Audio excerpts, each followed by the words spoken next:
En Credit Corp Capital lo mantenemos informado. Bienvenidos a esta nueva entrega de la Brújula del Portafolio preparada por el equipo de asesoría de inversiones de gestión patrimonial en Colombia para marzo. En semanas recientes el foco de los mercados financieros ha estado en la invasión de Ucrania por parte de las tropas rusas a partir del 24 de febrero, al ser una de las mayores sacudidas geopolíticas de la historia reciente. Un vistazo a los mercados financieros muestra que desde finales de febrero las tasas de los bonos del Tesoro de Estados Unidos a 10 años registran una elevada volatilidad fluctuando entre 1,77% y 2,04%, movimiento pendular entre las presiones inflacionarias que generan expectativas de un ajuste monetario más agresivo y próximo por parte de la Reserva Federal y el temor por las consecuencias de la invasión a Ucrania que genera aversión al riesgo. Asimismo, la tasa de los bonos del Tesoro alemán de 10 años ha fluctuado entre menos 0,10% y 0,33% en las últimas semanas. Sin embargo, lo más destacado es la desvalorización de la renta fija emergente que supera el 9% en lo corrido del año. Por el lado de la renta variable global, el índice VIX, que mide la expectativa de volatilidad del mercado accionario americano, se mantiene por encima del 30 puntos, el nivel más alto desde octubre de 2020. El índice Standard & Poor's 500 de Estados Unidos logra mantenerse por encima de 4.200 puntos, aunque en lo corrido de 2022 registra un retroceso cercano a 12%. Las acciones europeas son las que más sufren, con retrocesos cercanos al 19% en lo corrido del año hasta la primera semana de marzo, aunque se ha recuperado en jornadas recientes, mientras que el lugar destacado lo ocupa la renta variable latinoamericana, que ha repuntado casi 15% en lo corrido 2022. Precisamente el conflicto originado en la invasión de Ucrania por parte de Rusia, que ha desencadenado una escalada en los precios de varios commodities, ha conducido a un alza del precio del petróleo superior a 50% en lo corrido del año, alcanzando incluso un nivel de $130 por barril recientemente. Entre tanto, el índice de precios de granos acumula un incremento de 28% en el año, mientras que el precio del trigo subió cerca de 30% desde mediados de febrero. Al revisar el comportamiento de las monedas se resalta el debilitamiento del euro al ubicarse por debajo de $1.10, siendo el nivel más bajo desde abril de 2020. Esto a pesar de que el Banco Central Europeo mantiene la intención de avanzar pronto hacia la normalización monetaria. Entre tanto, el dólar a nivel global, medido por el índice DXY, alcanzó recientemente 99 puntos, reflejando un fortalecimiento hasta niveles cercanos a los observados a comienzo de la pandemia del COVID-19. En cuanto a los mercados colombianos, el índice accionario MSCI Colcap ha retomado una dinámica de valorización alcanzando un alza de 9% en lo corrido 2022, mantiene la tendencia alcista observada desde noviembre de 2021 y se acerca a los 1.600 puntos observados a mediados de enero.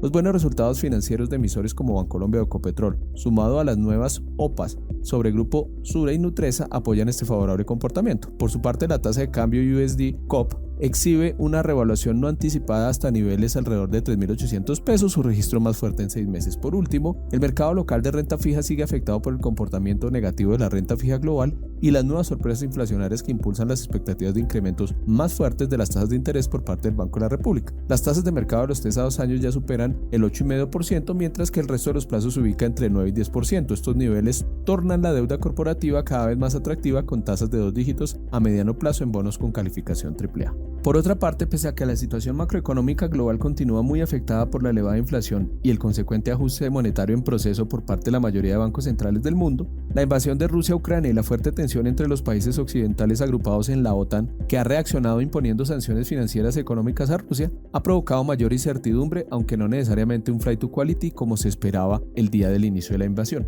La dependencia de Europa de las fuentes energéticas rusas y la importancia tanto de Rusia como de Ucrania en la oferta mundial de otros commodities presionan la inflación global, pero también favorecen a otros productores, dentro de los cuales se destacan varias economías latinoamericanas. Sin embargo, en contraste con la inflación y el conflicto en Ucrania como fuentes de incertidumbre, se destaca que el gobierno de China, la segunda mayor economía del mundo, fijó la meta de crecimiento en 5,5% este año, por encima de las expectativas de mercado que apuntaban a un registro de 4,8%. Precisamente la inflación anual en Estados Unidos se ubica en 7,9%, mientras que en la eurozona se encuentra en 5,8%, alcanzando nuevos máximos en décadas. Las tensiones con Rusia han conducido a reducir las expectativas de crecimiento global, pero también a aumentar las expectativas de inflación mundial para este año, aunque el mayor efecto se sentiría en Europa. La inflación en la eurozona finalizaría en 4,3% en 2022 frente al 3% esperado previamente, mientras que en el Reino Unido la lectura al cierre de este año podría ubicarse en 6,5% frente a una estimación previa de 3,8%. Y finalmente en Estados Unidos la inflación podría cerrar 2022 alrededor de 4,5%, superior al 3,2% proyectado hasta hace poco.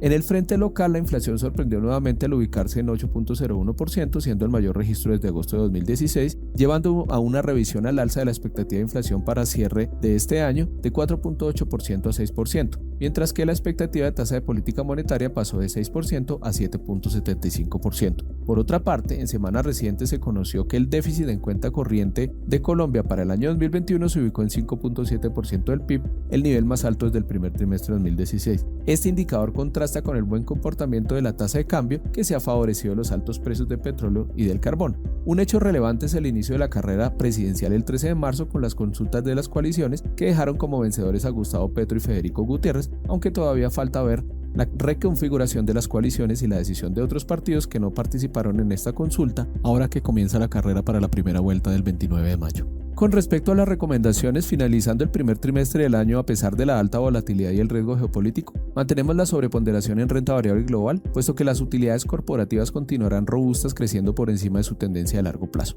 Al interior de este tipo de activo, el componente más atractivo son las acciones latinoamericanas que vienen siendo protagonistas este año, se benefician por los altos precios de commodities, el redireccionamiento de flujos entre economías emergentes y rezagos en valorización relativa frente a otras regiones. En contraste, mantenemos la subponderación en la renta fija global ante las mayores presiones inflacionarias provenientes del conflicto entre Rusia y Ucrania, que también pueden presionar la volatilidad en los spreads de crédito en el corto plazo. Aquí la preferencia se dirige a la renta fija emergente por el reciente aumento de spreads frente a la deuda soberana de mercados desarrollados, especialmente favoreciendo a las economías productoras de commodities. Por el lado de los activos locales, la carrera electoral por la presidencia estará en el foco de los inversionistas por lo menos hasta el 29 de mayo. Este factor se suma al accionar del Banco de la República, que en marzo podría incrementar la tasa de intervención por encima de 100 puntos básicos. En cualquier caso, tasas de deuda corporativa cercanas a 8% a un año y a 10% a 3 años en emisores AAA son claramente tasas de inversión muy atractivas, puesto que la probabilidad de que la inflación descienda a niveles entre 6 y 4% en ese lapso son bastante elevadas. En cuanto a la renta variable, se acerca la tercera ronda de OPAs de Grupo Sura y Nutresa, hecho que sumado a los altos precios del petróleo y los favorables resultados corporativos, siguen mostrando un tono favorable para las inversiones en este tipo de activo. Finalmente, los activos alternativos como los fondos inmobiliarios muestran valorizaciones atractivas en medio de una positiva dinámica económica, aunque hay que recordar que son activos con menor liquidez que los activos tradicionales y por lo tanto deben considerarse en proporciones adecuadas al perfil de riesgo individual. Gracias por su atención, seguimos atentos a la situación global y local que luce muy variable este año. Los invito a mantenerse en contacto con su asesor en Credicor Capital, quien está siempre dispuesto a acompañarlo en el seguimiento de su portafolio.